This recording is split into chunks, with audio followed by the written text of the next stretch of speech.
Iran এত নিখুঁতভাবে মার্কিন বিভিন্ন স্থাপনা, এমনকি মধ্যপ্রাচ্যের বহু জায়গায় একটা আছে প্রকাশ্য স্থাপনা আর একটা আছে গোপন স্থাপনা। কোনো স্থাপনায় এখন আর বাদ যাচ্ছে না, সমস্ত স্থাপনায় যে মার্কিন ক্ষেপণাস্ত্র ড্রোন হামলা চালানো হচ্ছে।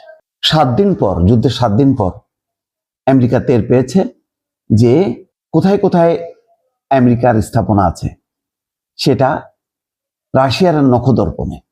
আর সেই তথ্যগুলো, স্যাটেলাইট তথ্য, একেবারে নিখুঁত যে নিশানাগুলো, সেগুলো সরবরাহ করছে ইরানকে রাশিয়া। এইটা টের পাবার পরে এখন আমেরিকার রীতিমতো মাথা খারাপ। প্রতিরক্ষামন্ত্রী কঠিনভাবে বার্তা দিছে যে আমেরিকা এটা সহ্য করবে না।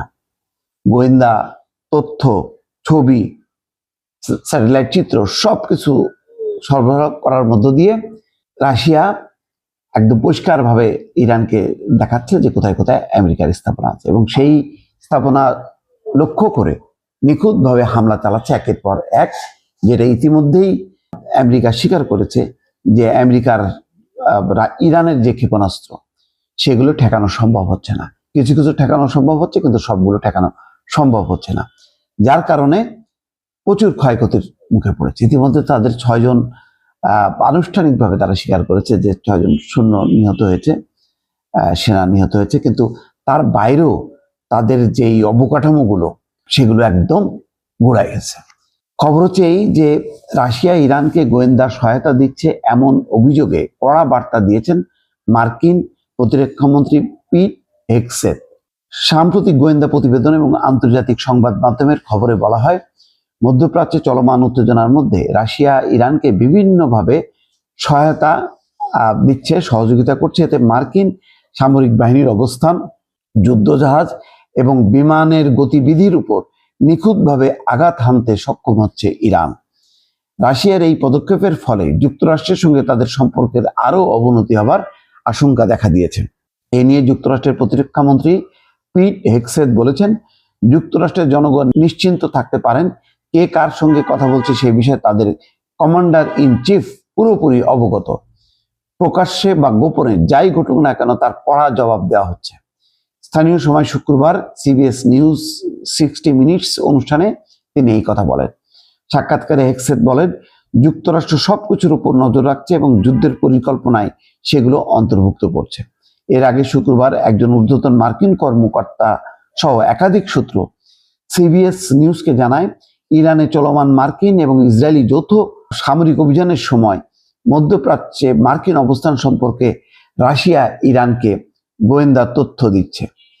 রাশিয়াকে এই সংঘাত থেকে দূরে রাখতে তাদের সঙ্গে কোনো আলোচনার আশা আমেরিকানরা করতে পারে কিনা, এমন প্রশ্নের জবাবে হেগসেথ বলেন, ট্রাম্পের অনেক বিশ্ব নেতার সঙ্গে এমন অনন্য সম্পর্ক রয়েছে যা ব্যবহার করে তিনি এমন কাজ সবসময় করিয়ে নিতে পারেন যা অন্য প্রেসিডেন্টরা, বিশেষ করে জো বাইডেন, কখনোই পারতেন না।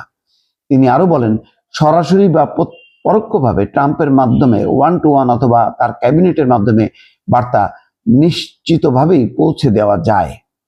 যাক, এইটার পাশাপাশি একটা খবর, যুদ্ধ শুরুর পর প্রথমবার যে কথা হলো পুতিন পেজেশকিয়ানের কথা হয়েছে এই যুদ্ধ শুরুর এই 8 দিনের মাথায় এসে। মার্কিন যুক্তরাষ্ট্র এবং ইসরায়েলের হামলার পর প্রথমবারের মতো উচ্চ পর্যায়ে যোগাযোগ করেছেন রাশিয়ার প্রেসিডেন্ট ভ্লাদিমির পুতিন এবং ইরানের প্রেসিডেন্ট মাসুদ পেজেশকিয়ান।